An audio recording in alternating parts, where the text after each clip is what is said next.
we are fortunate for having listened to two experts, Professor Madhav Nalapat and Professor Sumit Peer, who have presented the reviews based on their long experience. So I am extremely happy for having invited them. Thanks to Abhishek and Pratikrit. Dear friends, as an academic involved in studying the Indian economy, business and social systems, from the field level perspectives, there are 2 points which always come to my mind. After we started studying India, uh, from the field level, we came to know that our nation has enormous strengths. We have enormous strengths as a nation. Our family system, our social systems, because of which we have social capital, our cultural, traditional backgrounds, the entrepreneurial abilities of Indians, the native entrepreneurial abilities, the native innovative minds of our ordinary people. A few years back, Department of Science and Technology had noted that 30% of the innovations in India take place through what we call less educated or illiterate Indians from the upcountry areas. And we have skill sets even today that are present across the nation. So we have enormous strengths as a nation. But unfortunately, for about 60 plus years, there used to be a disconnect between the functioning systems, what we call functioning systems that function at the ground level, and the policy making setup. So this is the problem. We can include the educational institutions also, universities also. So there used to be a huge disconnect between the functioning systems and the policy making setup. So this was the position. As a result, if you take academic, as a teacher, I used to go and teach the failed Western theories in my classrooms. I always give one example. In 1997, three Americans, one was not alive at that time, got Nobel Prize in economics for a model or theory called Black-Scholes model. So they got the Nobel Prize. They thought, we have got so much recognition and our theory is used everywhere in the financial markets. So why should we go and teach in universities? They resign their jobs. So they go and join a company set up by economists and academicians as full-time advisors. That company name was Long-Term Capital Management. After 1 year, when the results came, the company had incurred huge losses, almost some 50 times worth of the amount that they had invested.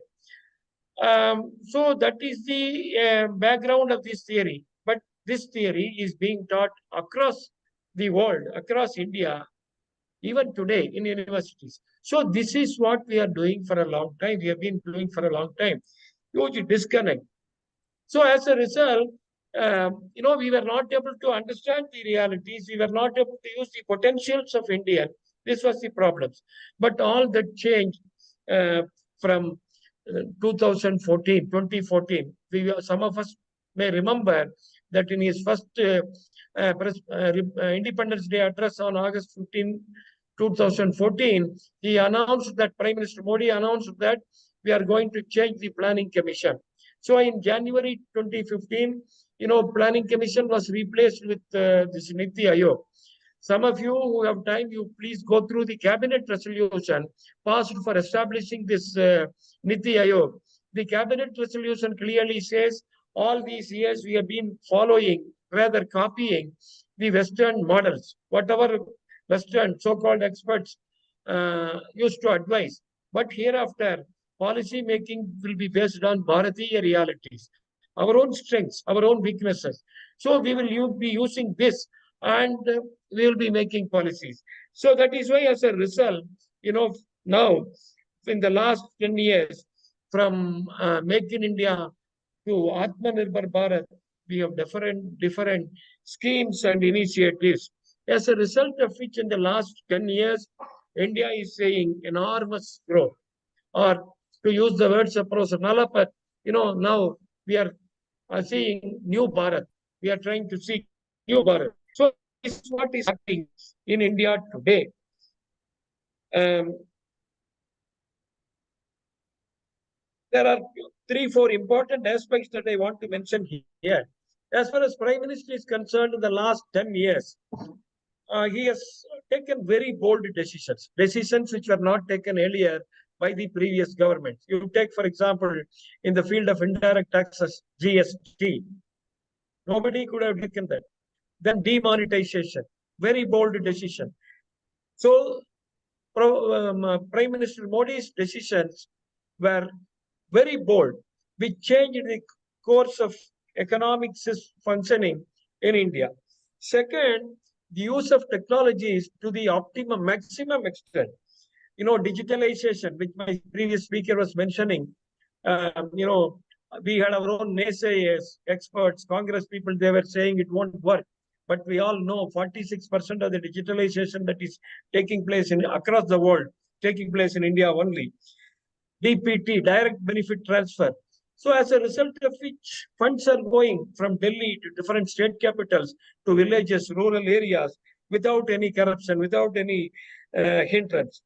The third aspect of Prime Minister Modi's policies is that his policies are based on societies, what we call socio-economic policies.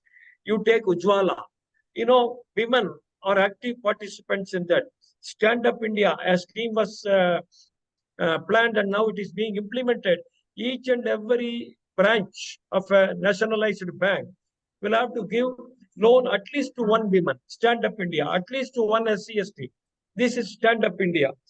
Then fourth is, use of natural resources. Nobody before Prime Minister Modi would have thought of using solar energy to the extent that he advocates today. So he uses this solar energy today, as a result of which we have this International Solar Alliance, of which India is the founding member. And we are leading in the field of socio-energy. And here, if we see, Prime Minister's policies are based on solutions that are here already present. It's not based on Western solutions. It are based on practical solutions here. In fact, in all our studies in different parts of the country, we have seen that our people have their own solutions. We need not go elsewhere.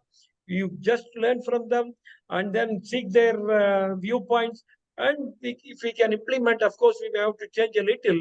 Then, that will be most beneficial to them. And another important aspect is that, Prime Minister is building on native strengths. For example, the recently introduced Vishwakarma scheme.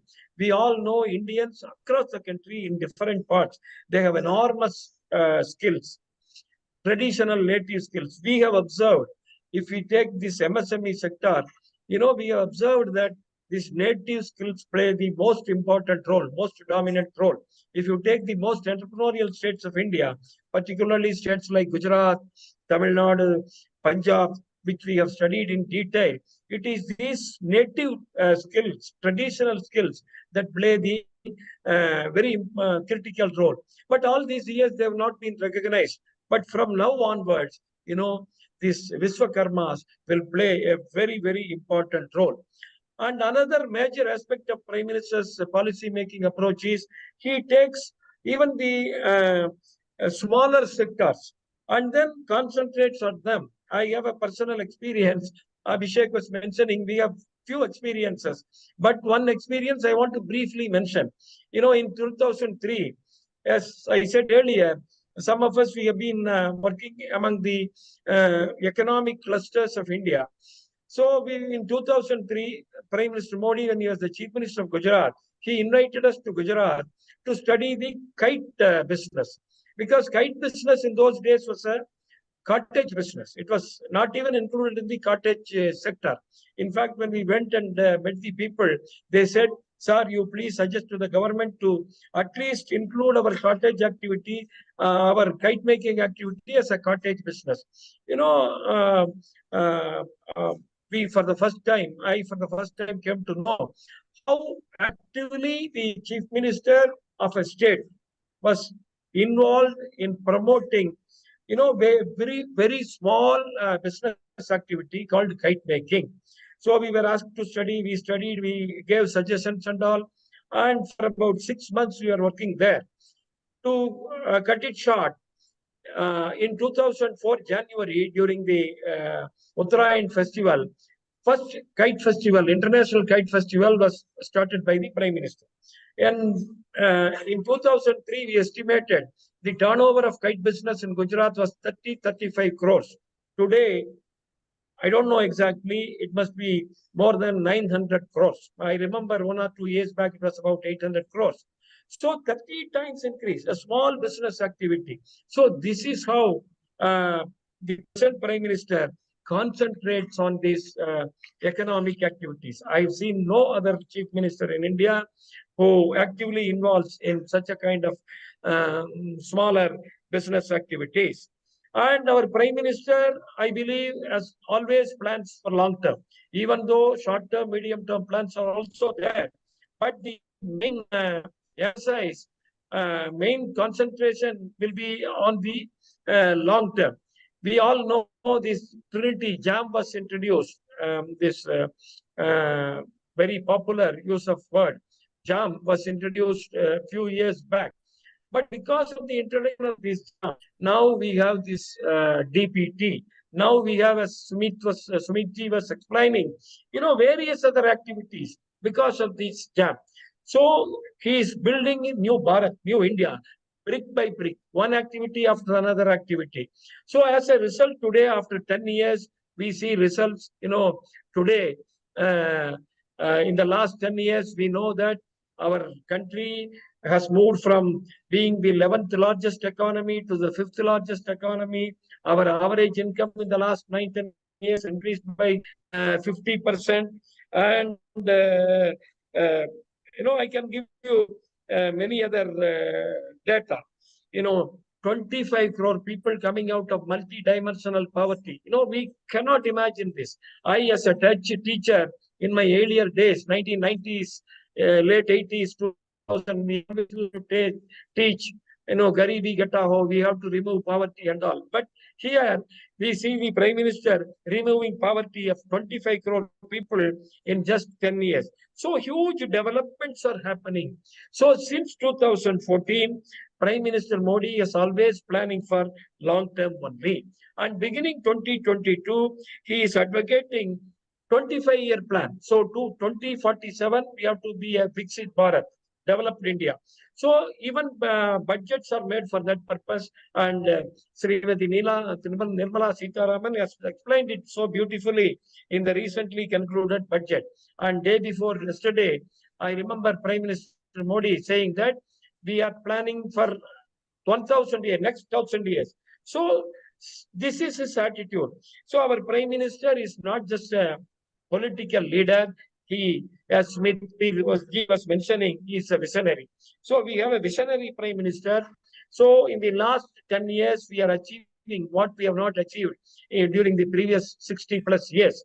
So we have a new way, new approach, and here certain activities are given importance. Macroeconomic stability is an important area that is gaining attention now, as a result of which our economy has become stable. Inclusive development of all sections of people, and huge infrastructure building, as Sumitji was mentioning. Then concentrating on the critical sections, like, say, youth, women. So these are all very important aspects of Prime Minister's policy making approach. So we have a very good future ahead of us.